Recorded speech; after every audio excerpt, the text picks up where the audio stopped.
पौराणिक कथाओं के अनुसार एक बार दुर्वासा ऋषि के द्वारा देवराज इंद्र को मिले श्राप के कारण लक्ष्मी स्वर्गलोक को छोड़कर अदृश्य हो गई। लक्ष्मी के चले जाने से इंद्र आदि देवता निर्बल और श्रीहीन हो गए। उनका सारा धन वैभव लुप्त हो गया। जब ये खबर दैत्यों को मिली तो उन्होंने स्वर्ग पर आक्रमण कर दिया और देवगण को पराजित कर स्वर्ग पर अपना कब्जा जमा लिया। उसके बाद निराश होकर इंद्र देवगुरु बृहस्पति और अन्य देवताओं के साथ ब्रह्मा जी की शरण में पहुँचे। हे ब्रह्मदेव, हमारी रक्षा कीजिए। दैत्यों ने स्वर्गलोक पर अधिकार करके हमें स्वर्गलोक से बाहर कर दिया है। देवराज इंद्र, देवी लक्ष्मी को पुनः प्रसन्न करने के लिए आप सभी देवता भगवान नारायण की कृपा दृष्टि प्राप्त करो, तो उनके आशीर्वाद से आपको खोया वैभव और स्वर्ग पुनः मिल जाएगा। इंद्र और अन्य देवताओं के आग्रह पर ब्रह्मा जी उनके साथ भगवान विष्णु की शरण में पहुँचे। हे प्रभु, आपके श्री चरणों में हमारा कोटि कोटि प्रणाम। भगवान, माता लक्ष्मी हमसे रूठ गई हैं और दैत्यों ने हमें पराजित कर स्वर्ग पर अधिकार कर लिया है। अब हम आपकी शरण में हैं, हमारी रक्षा कीजिए। हम सब जिस उद्देश्य से आपकी शरण में आए हैं, कृपा करके आप उसे पूरा कीजिए। देवराज इंद्र, घबराने से काम नहीं बनेगा। मेरी बात ध्यान पूर्वक सुने। दैत्यों पर इस समय काल की विशेष कृपा है, इसलिए जब तक तुम्हारे उत्कर्ष और दैत्यों के पतन का समय नहीं आता, तब तक तुम उनसे संधि कर लो, क्योंकि केवल यही तुम्हारे कल्याण का उपाय है। क्षीर सागर के गर्भ में अनेक दिव्य पदार्थों के साथ साथ अमृत भी छिपा है।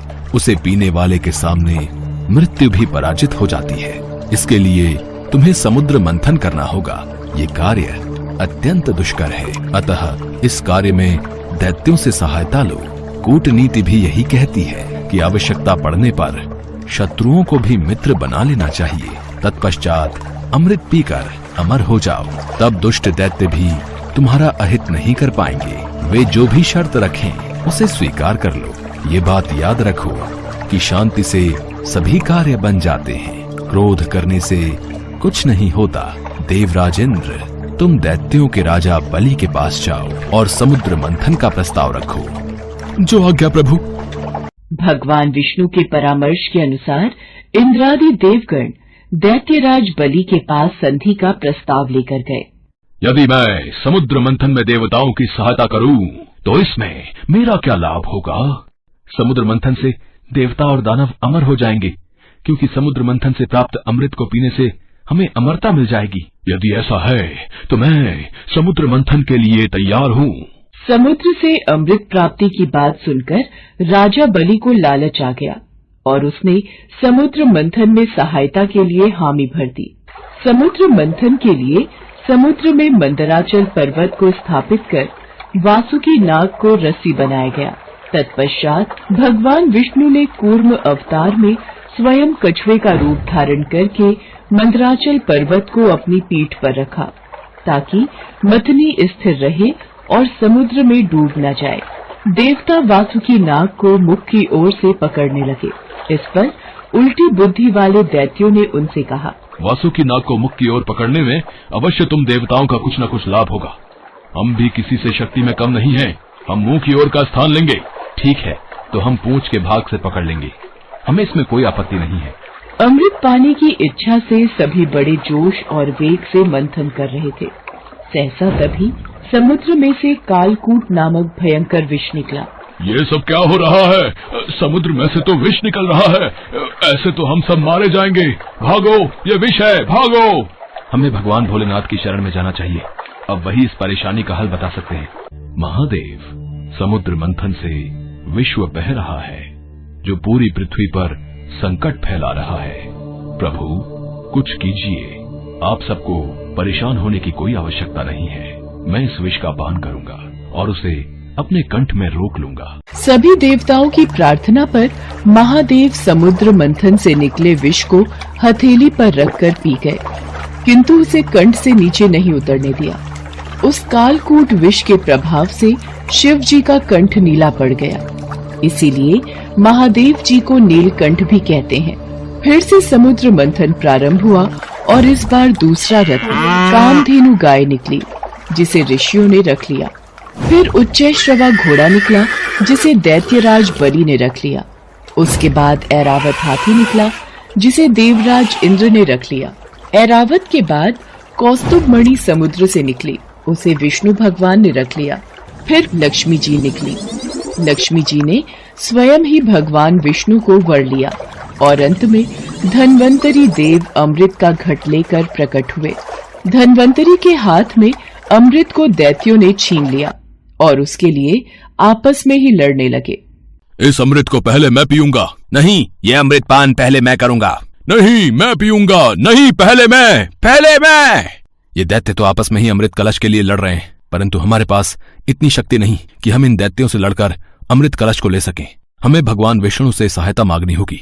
हे नारायण, सभी राक्षसों ने अमृत कलश को छीन लिया है और उस कलश के लिए आपस में युद्ध कर रहे हैं। दुर्वासा ऋषि के श्राप के कारण देवता दैत्यों से युद्ध करने में सक्षम नहीं हैं। आप इनकी सहायता कीजिए। आप चिंतित मत होइए ब्रह्मदेव, मैं देवताओं की सहायता के लिए मोहिनी रूप धारण करूंगा। देखते ही देखते भगवान विष्णु ने मोहिनी नामक एक अति सुंदर युवती का रूप धारण कर लिया और दैत्यों के पास पहुंच गए।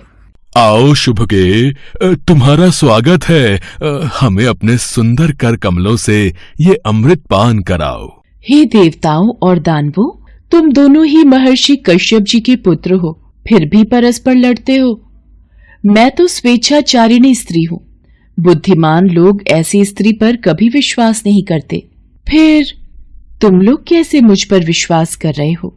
अच्छा यही है कि स्वयं सब मिलकर अमृत पान कर लो।